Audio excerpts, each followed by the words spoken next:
오늘 우리 함께 읽었던 말씀을 가지고 너희 믿음이 어디 있느냐라고 하는 주제를 함께 정해 보았습니다. 어느덧 이제 9월 지나고 10월은 결실의 계절인데 오늘 우리 추수감사주일 예배를 드려야 되는데 놓쳤습니다. 우리 마음으로 하나님께 감사하는 그런 날, 그런 시간 되기를 바랍니다. 예수님의 공생의 시대에 보면은 갈릴리 바닷가와 제들과의 그 관계가 여러 곳에 등장합니다. 그러니까 이스라엘 민족, 유다 민족들은 갈릴리 바다하고는 뛰어넘을 수 없는 불가분의 관계라고 볼 수 있죠. 왜냐하면은 갈릴리 바다라는데 우리는 호수라기도 하고 바다라고 하죠. 우리가 볼 때는 이제 바다라는 것은 물이 짜야 되는 것인데 우리 보편적인 우리가 이기는 근데 바다 그리고 사해 바다라도 마찬가지입니다. 근데 사해 바다는 갈릴리 바다보다 더 적습니다. 근데 바다가 죠. 어떻게 보면은 호수나 마찬가지입니다. 그런데 그 호수를 주변에서 이게 많은 그 전락이 이루어져 있고 특별히 예루살렘이 갈릴리 바닷가와 가까웠습니다. 그래서 갈릴리 바다에 대한 얘기가 참 많습니다.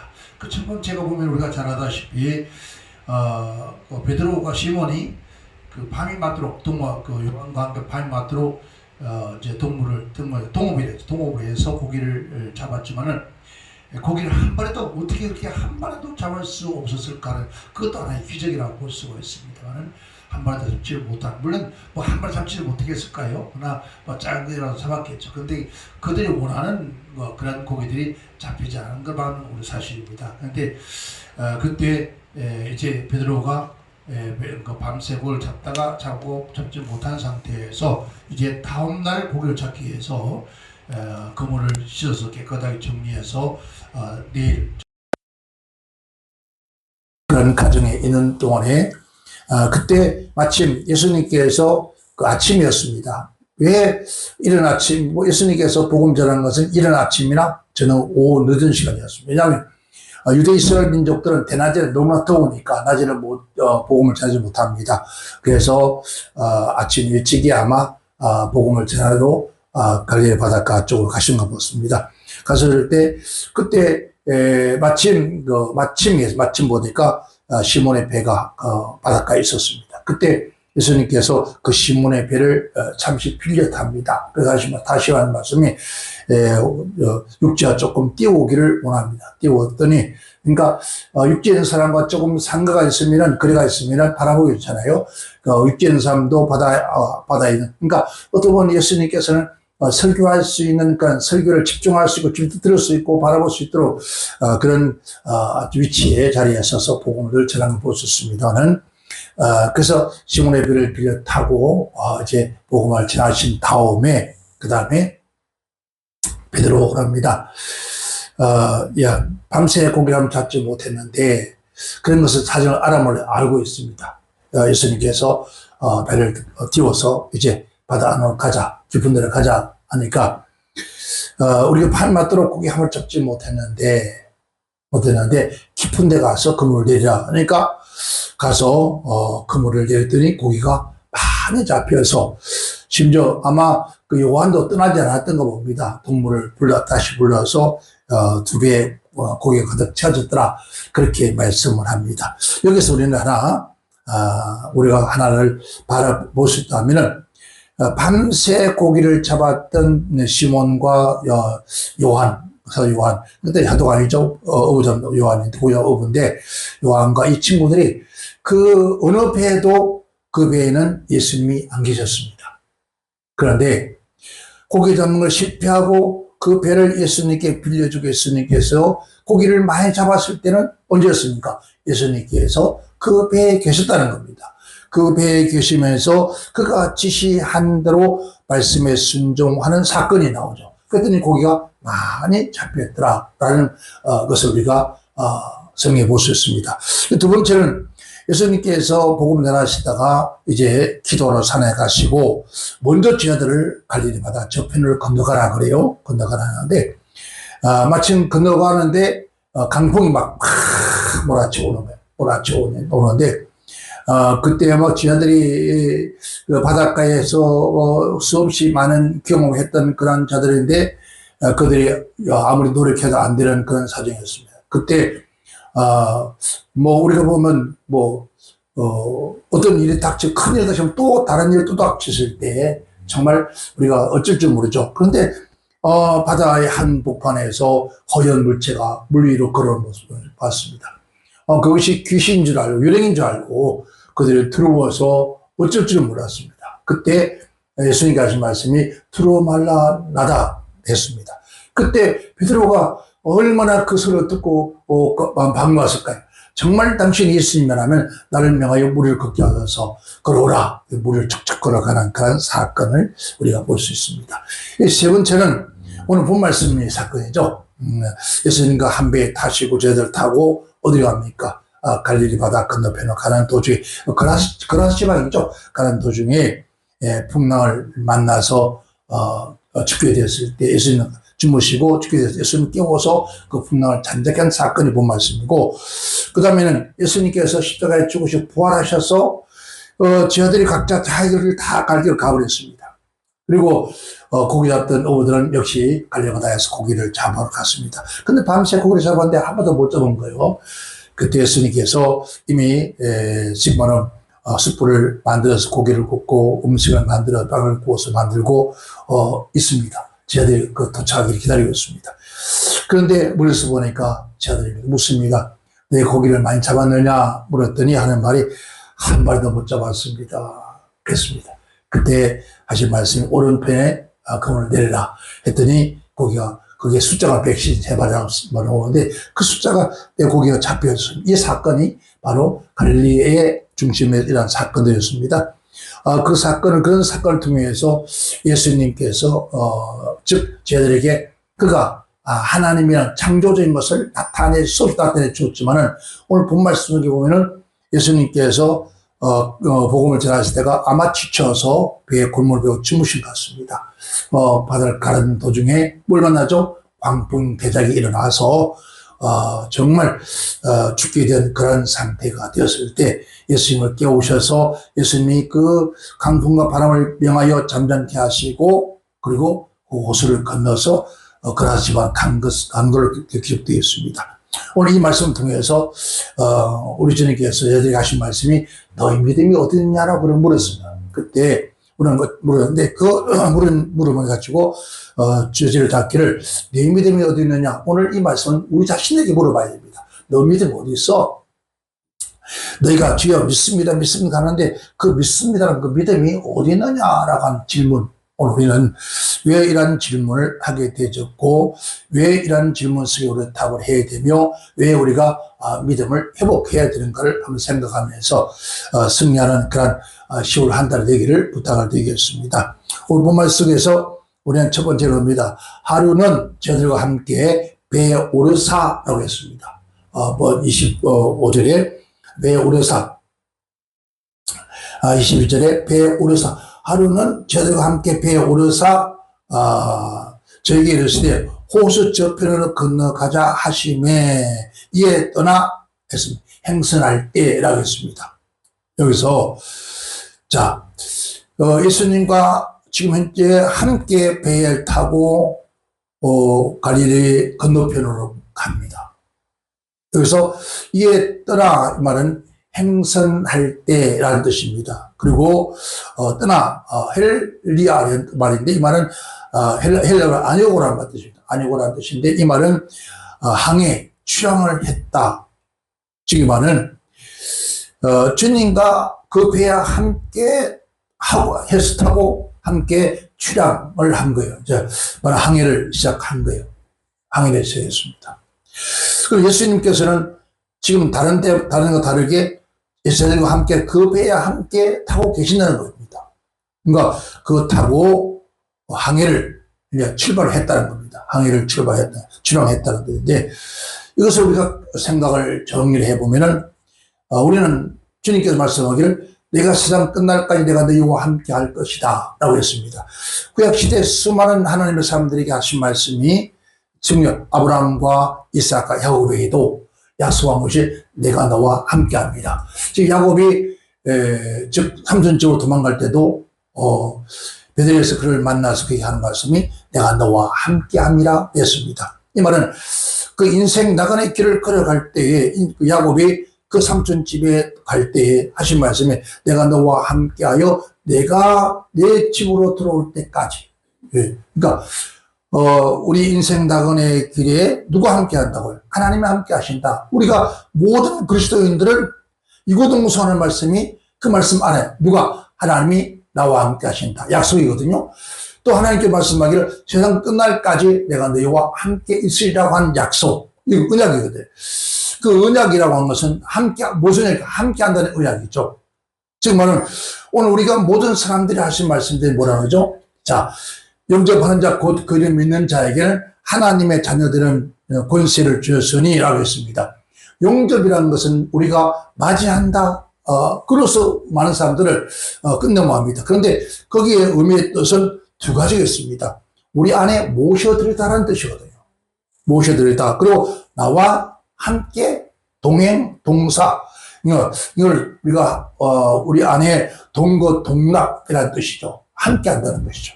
그래서 우리 믿음의 사람들 다 우리가 물을 때 하나님이 어디 계시냐? 그렇게 물으면 다 어디? 예수님이 어디가 하나님 어디 계시냐? 영어로 어디 계시냐? 그럼 전부 다 우리의 마음을 다 얘기합니다. 가슴에서 얹죠. 가슴에서 얹죠.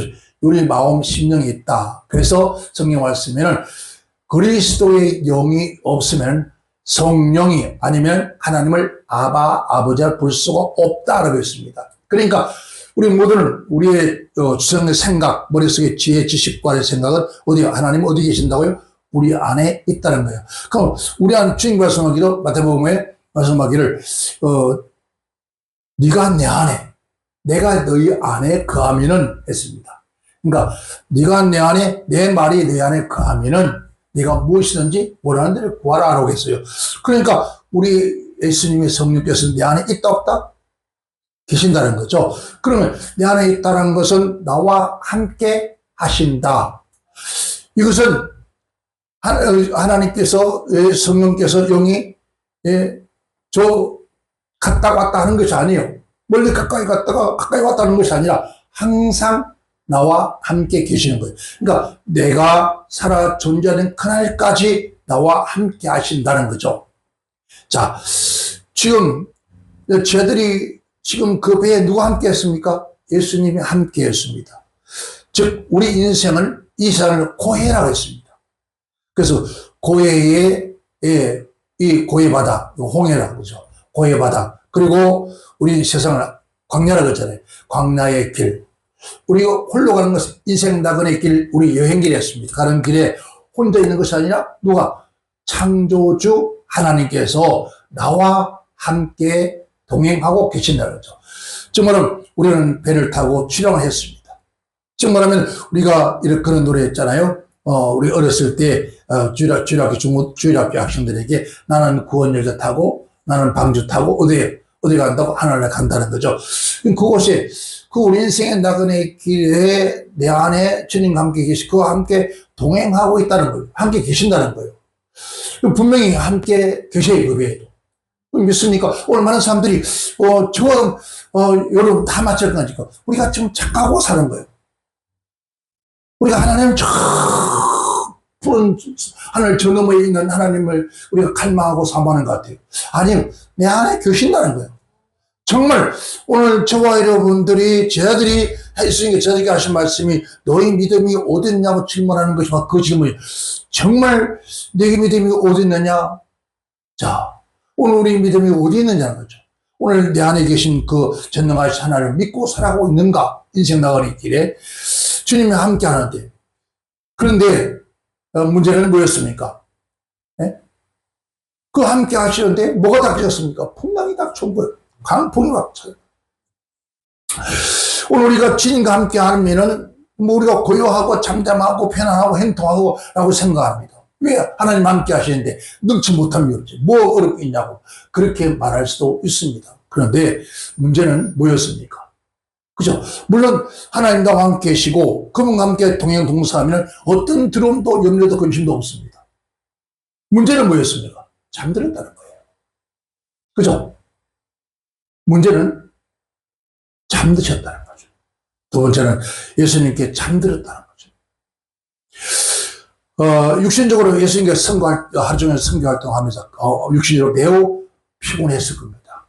피곤하다 보니까 배에 오자마자 깊은 잠에 빠졌다는 거죠.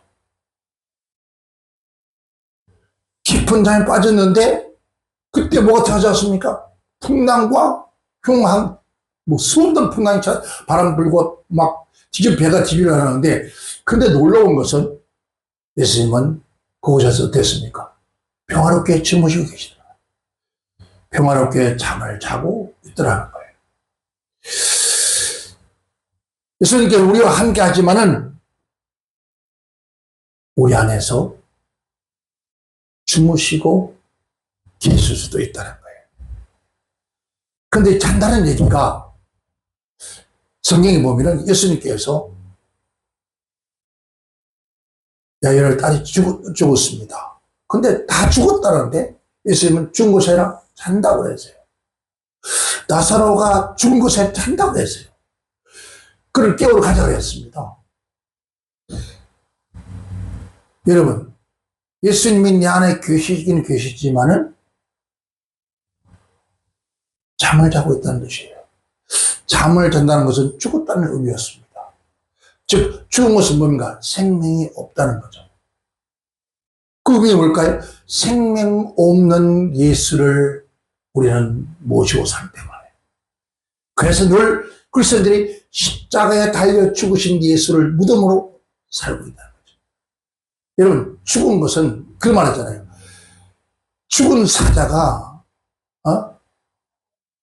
살아있는 똥개우도 못하다는 거예요. 생명이 없다는 거죠. 즉 생명이 없다는 것은 역사를 하지 않는다는 거예요. 그 일을 전능적 예수가 해야 할 일을 하나님이 하지 않고 있다는 거예요. 죽은가 뭘 일할 수 있겠습니까? 오늘 우리가 지금 십자가를 죽어서 무덤에 있는 죽어있는 아직 부활하지 않고 죽어있는 예수, 그 예수를 우리는 무덤을 삼고 있지 않는지. 그래서 주님이 와서 너희를 해치한 무덤과 같다는 거 얘기를 하잖아요. 안에 뭐가 없어요? 생명이 없다는 거죠. 겉으로는 화려한 주여 주여 하나님 백성 성도가 되어서 살지만 그러나 그 안에 생명 없는 예수를, 십자가에 죽은 예수를 우리 안에 모시고 있으면서 예수가 나와 함께 있다고 그렇게 생각하고 살아가는 거예요. 그러다 보니까 풍랑이 닥쳐 어려움이 닥쳐올 때 어찌할 바를 모르는 거죠. 생명이신 예수가 우리 안에서 잠들고 계셨다. 우리가 무덤에서 아직도 오늘 많은 사람들이 십자가 앞에 가서 십자가를 바라보며 주여 나를 도와주셔서 그 얘기합니다. 예수님 나의 죄를 용서해달라고. 여러분, 죽은 자가 무슨 용서를 할 수 있습니까? 이미 예수님께 십자가에 죽으시고 피 흘리는 그 순간에 우리의 모든 죄와 허물을 다 사시면서 우리가 어렵다 하심 입었는데 왜 끊임없이 십자가에 달려 죽은 예수를 우리 마음에 우리 묻어놓고 사는 거예요. 묻어놓고.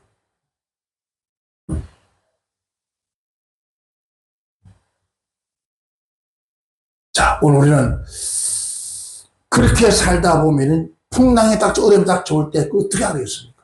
아무런 힘이 없는, 아무것도 할 수 없는, 아무것도 행할 수 없는, 능력을 행할 수 없는 그 예수가 내 안에 있는데, 잠자는 예수, 죽어버린 예수가, 생명 없는 예수가 우리 안에 있는데 무엇을 그가 할 수 있겠냐고. 그때 시험이 겁니다. 광풍이 호수로 내리 치매했습니다. 여기서 헬라어에 보면은 라열, 라스라고 해죠. 그런데 이 말은 돌풍이라고 해요. 돌풍 또는 효리바람. 왜 갑작스럽게 갈리는 호수가 이런 돌풍이 뭐고 효리바람이 불까요? 여러분, 효리바람이 가면 우리가 말하는 미국 같은 데 뭐라 하죠? 막 토네이도. 그런 게 강풍이 뭐라죠. 이것은 이 갈릴리 바다는 지중해보다 200m 더 낮아요. 온지보다 더 낮다 보니까 그 주변에는 참 높은 산이, 헬몰산이 높은 산들이 있어서 눈들이 쌓여 있습니다. 그러니까 그 눈들이 쌓여 있는 그 산에 밤이 되면 찬 냉기가 이제 어디로? 갈릴리 호수로 쳐내려옵니다. 내려오는데 그때 갈릴리 호수는 하루 종일 태양빛이 뜨겁게 들고 나서, 그러니까 찬바람과 뜨거운 바람이 함께 만나면서 돌풍이 일으켜요. 이 차가운 바람, 뜨거운 바람이 함께 만나면 돌풍을 일으킨다는 거죠. 광풍을. 그래서 태풍도 마찬가지로 다 그렇게 올라오는 거죠. 예, 풍랑을 일으키기 시작해요. 여기서 오늘 큰 노을을 말이다 하죠. 그런 풍랑이 닥쳐. 자, 지금 우리 인생에도 나그네 가는 게 우리가 배를 타고 이 홍해를 건너온 오늘 우리 모두에게 이런 강풍이 다가왔을 때, 이 풍랑이 다가왔을 때 우리는 어떻게 할까요? 그 풍랑을 통해서, 그 숱한 한란을 통해서 네 번째는 그 배에 물이 가득 찼더라는 거예요. 계속 몰아치는 강풍 때문에, 파도 때문에 배 안에 물이 가득 찼죠. 여러분, 그 안에는 저들 가운데는 이 갈릴리 바닷가에서 잔뼈가 굵어서 그들이 나름대로 물을 퍼내고 했지만은 그러나 역부족이다. 물이 계속해서 점점 더 채워지고, 그 다음에 어떻게 됐습니까? 침몰 직전 죽을 수밖에 없는 그런 상태가 된 거죠. 그러니까 저들이 가만히 있는 거 아니에요. 수많은 경험이 있었으니까 바닷가에 그 경험을 통해서 그들은 물을 퍼내기도 하고 별 것을 다 해봤습니다. 그러나 역부족이었습니다. 우리 인생 마찬가지입니다. 우리 인생 살아가면서 내가 원하지 않는, 내가 바라지 않는, 내가 아무리 노력하고 몸부림쳐도 닥쳐오는 그 광풍을 막을 수도 없고, 아무리 몸을 써도 지금 침몰하는 그 배를 물 위에 띄울 수도 없는데, 아무리 세상에서 경험이 많고 훌륭한 이런 지식도 할지라도 인생 나가는 길 가는 길에 어떤 일이 닥쳐오면 누구나 막론하고도 우리는 침몰할 수밖에 없다는 거죠. 그렇게 됐을 때, 그때서야 다섯 번째는 주여 죽게 됐나이다 그럽니다. 주여. 오늘 우리는 꼭 무슨 일이 생기면 주여 죽게 됐나이다, 주여 또하다, 그러니까 그럽니다. 그러니까 내 힘으로 했을 때는 절대로 주님이 필요가 없어요. 내 안에 예수님이 자든지 죽어있든지 살아있든지 그건 아무런 상관이 없어요. 그러니까 그냥 내 안에 계신 것만 생각하는 거예요. 내 안에 주님 계신다. 여러분, 내 안에 주님이 계신다고 그냥 믿고 있지만, 그러나 실상은 우리는 죽음의 무덤 속에 있는 예수를 모시고 사는지도 모릅니다. 저들 가운데는 바다를 다, 온 갈릴리 바다 구석구석 다 알잖아요. 이러한 상황, 어떻게 할 수 없는 그런 상황이 어떻게 할 수가 없으니까. 그래서야 제 아들이 뭐였습니까? 주님을 깨웁니다. 그들의 노력에도 불구하고도 그 사태를 더 악화될 뿐이지 장담하지 않습니다. 해결될 수 있는 기미가 보이지 않으니 그제서야 예수님을 깨우는데 주여 라고 반복합니다. 이 주여라고 반복할 때 얼마나 다급했을 것 같아요. 그러니까 얼마나 다급했으면 주님을 두 번이나 애타게 부르면서 주님을 깨웠을까요? 우리는 상상이 갑니다. 짐작이 가잖아요. 얼마나 다급해서. 우리 인생에 살아가면서 예수님 사람을 다급하면 다급해요.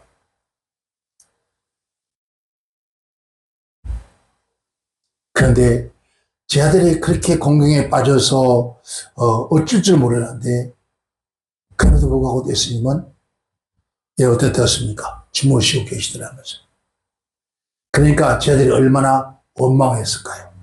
마가복음 4장 38절은 예수님에 대한 원망이 나옵니다. 우리도 이 세상 살아가면서 전능하신 하나님 나와 함께 계시고 그분은 못할 일이 없는 분인데 왜 이렇게 나를 죽음의 길로 이끌어 가십니까? 왜 도와주지 않습니까? 왜 우리를 도와주지 않냐고 막 그렇게 원망을 우리가 할 수 있다는 겁니다. 아니, 하고 있습니다. 저 여러분 어때요? 저 여러분도 가끔 아마 그럴 겁니다. 하나님 앞에 원망하잖아요. 정말 하나님 계셔요? 왜 내게 들어주지 않느냐고, 왜 이렇게 보고만 있냐고, 그러지 않을까요?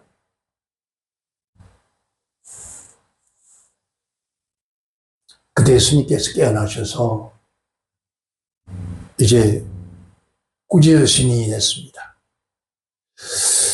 마치 바람과 물결을 보고 사람에게 인격이 있는 것처럼, 여러분, 어떻게 대자연의 바람과 풍랑을 사람 인격이 있는 사람이 하는 것처럼 잠잠하라 했을까요?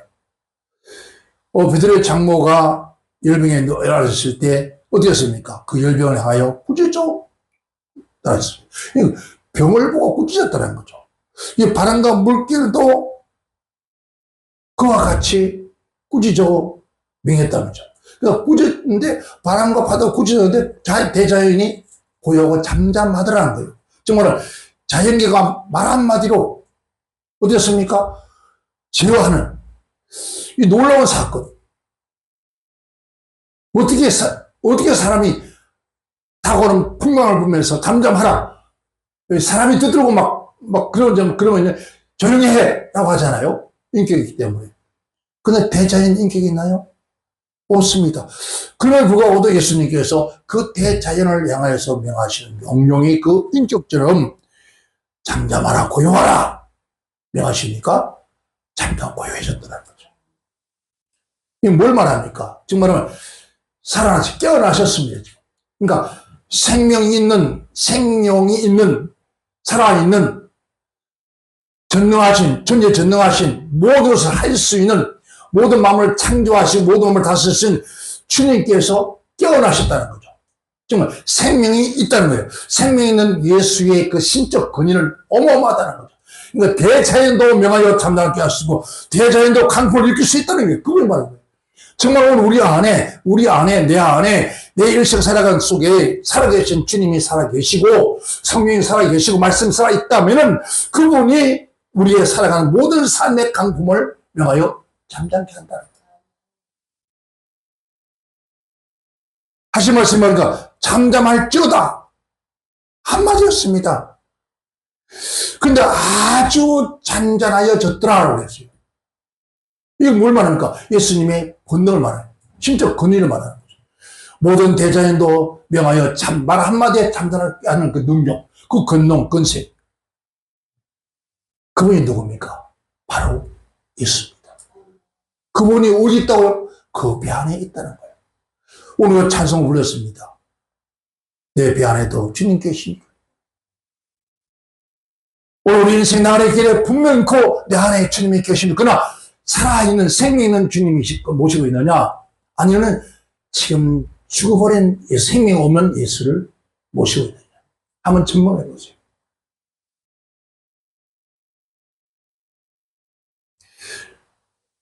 그런 것을 잠잠케 하신 후에 하신 말씀이 저희들에게 너희 믿음이 어디 있느냐라고 질문합니다. 오늘 본 말씀은 주제가 바로 너희 믿음이 어디 있느냐는 주제였습니다.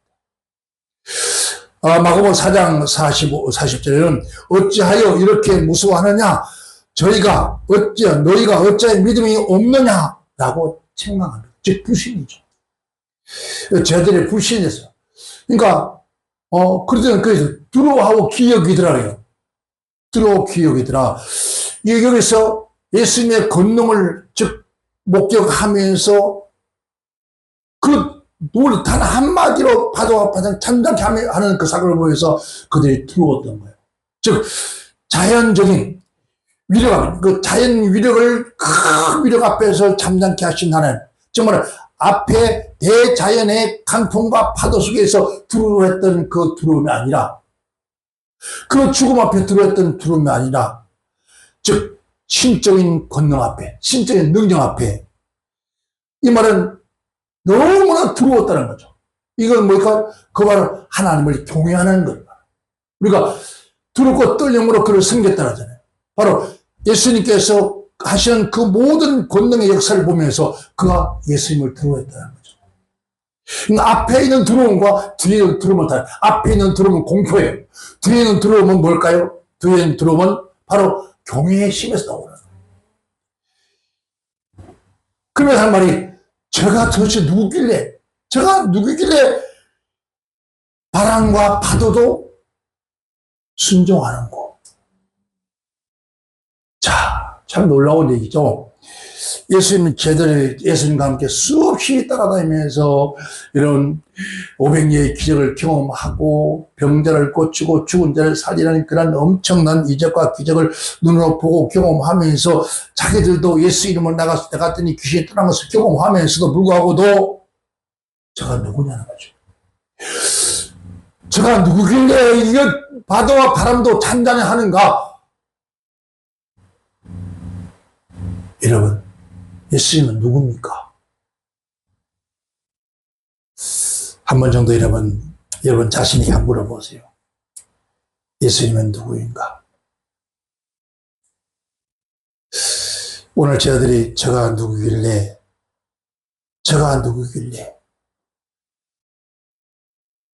그들이 말하는 저가 누구길래 그는 전능하신 하나님. 오늘 저를 믿는 주여 하고 믿는 정말 우리가 실제로 우리가 고백하면서 주님 내 안에 계신다고 살아계신다면 여러분 무엇을 두려워하겠습니까? 모든 천지 만물을 창조하신 그분이 나와 함께 하시는데 무엇을 두려워하겠냐는 거죠. 만약에 그 강풍이 파도가 일어나서 어떤 분들은 그렇게 그것을 설명하더래요. 강풍과 파도 뒤에 강풍과 파도를 조종하는 어둠의 근세 악한 원수 마귀가 있다는 얘기예요. 아마 성경을 보면 그거는 아닐 겁니다. 자연적인 자연을 말할 겁니다. 그런데 그 대자연을 창조하신 분도 하나님이요. 말씀이 있으라 하여 있었던 거예요. 그런데 그 모든 만물도 창조주 하나님 말씀에 순종할 수밖에 없는 것이 바로 뭘까요? 신적권이라는 거죠. 오늘 그분이 오늘 저와 여러분들이 나의 주로 모시고 산다고 고백합니다. 그래요. 예수 그리스도는 누구인가? 정말 예수 그리스도의 영이 내 안에 계시는가? 계시는데 그가 살아 계시는가? 십자가에 못 박아 죽은 무덤에 있는 예수, 내 안에 생명 없는 예수가 모시고 살지는 않는지 오늘 한번 자신에게 한번 물어보시기 바랍니다. 그가 누구였던가? 예수 그리스도는 과연 누구인가? 바로 성령이 여러분 안에 살아있다면 그런 전능하신 하나님의 아들, 이 땅의 모든 인류를 구원하고 올 메시아, 우리의 모든 죄와 허물을 다 사하시고 우리의 영생에 이르게 하는 그리스도 예수, 그가 바로 전능자라는 사실들을, 그분이 내 안에 나와 함께 계신 사실을 우리가 고백할 수 있고 믿는다면 이 험한 세상 살아갈 때 아무리 큰 강풍이 다가와도 어떤 어려움이 다가온다 할지라도 우리는 두려울 것이 아무것도 없다는 겁니다. 그래서 이 말씀하기를 너희가 무엇을 먹을까? 무엇을 입을까? 무엇을 마실까? 염려하지 마라. 이 세상의 모든 짐승의 일까지 다 내가 먹이고 입히거늘 하물며 너희가 오랴. 이 말은 너희와 함께하는 내 피로 산 너희가 보겠느냐. 예수의 생명을 주고 산 너희가 보겠냐. 오늘 저와 여러분, 정말 여러분 안에 살아계신 성령님 계십니까? 살아계신 예수 그리스도가 계십니까? 계신다면은 세상 어떤 것도 염려할 것도 두려워할 것도 없습니다. 제 아무리 큰 강풍이 닥쳐온다 할지라도 예수와 함께 간다면 그 강풍을 보면서 예수님께서 가만히 계시겠습니까? 예수님은 전능자이기 때문에 예수님만 무리를 걸어가 버리고 저들이 죽도록 놔두시겠습니까? 여러분, 결코 그렇지 않습니다. 그 풍랑이 다가와서 예수님과 함께 있는 저들을 죽이려고 한다 할지라도 예수가 그 안에 있기 때문에, 예수님께 살아있기 때문에 결국 그 파도 풍랑은 예수를 삼킬 수가 없다는 거예요. 예수가 타고 있는 그 배를 삼킬 수가 없다는 거예요. 흔들 수는 있을지 모르지만 삼킬 수는 없다는 거예요. 그와 마찬가지로 오늘 우리와 함께 하신 예수가 함께 있다면 우리의 주변에 있는 모든 그 사건을 바라보면서 염려하고 두려우지 말고 평안해 평안해 저와 함께 가는 길, 오늘 우리의 삶이 이렇게 되어진다면 이게 바로 진정한 믿음이라는 거죠.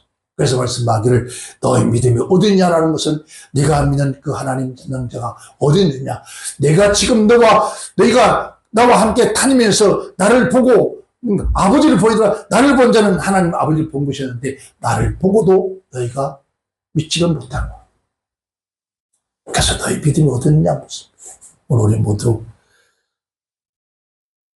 주님께서 우리에게 질문할 때 아니 진정 살아있는 생명 있는 그런 예수를 모시고 함께 살아간다면 우리가 주님께서 우리에게 크게 묻지도 않을 겁니다. 왜? 전적으로 주님을 의뢰하고 신뢰하고 그분과 함께 가는 길, 주와 같이 길 가는 길, 무엇이 두렵고 염려할까요? 내 아침을 무엇을 먹을까, 무엇을 입을까, 무엇을 마실까 라고 하겠습니까? 또 우리가 때로는 한 번 실수를 할 수 있습니다. 만약에 이게 저희들이 하는 걸 예수님 계시는데 예수님 그 전능자이신데 예수님 계시니까 괜찮아 걱정하지 마. 예수님 계시니까 염려하지 마. 주님 알아서 하실 거야. 라고 하면 될 텐데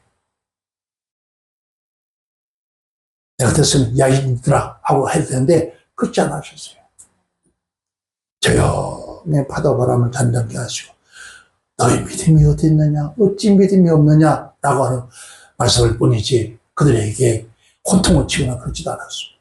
그렇다면 오늘 저와도 마찬가지입니다. 때때로는 실수할 수 있습니다. 주님 함께 하시면서 주님 보기에 합당치 못하는 일을 하고 때로는 역겹게 보이게 할 수도 있습니다만 그러나 주님은 우리를 다시 돌이키기를 원하고 다시 주를 부르기를 원하고 그런 어려운 상황 속에서 주님을 찾기를 원하고 그 주님은 그를 찾기를 소원하는 거예요. 우리 모두가 정말 천국 갈 그날까지 아니 천국 가는 그날까지 그는 타고 가는 그 같은 한 배를 타고 갑니다.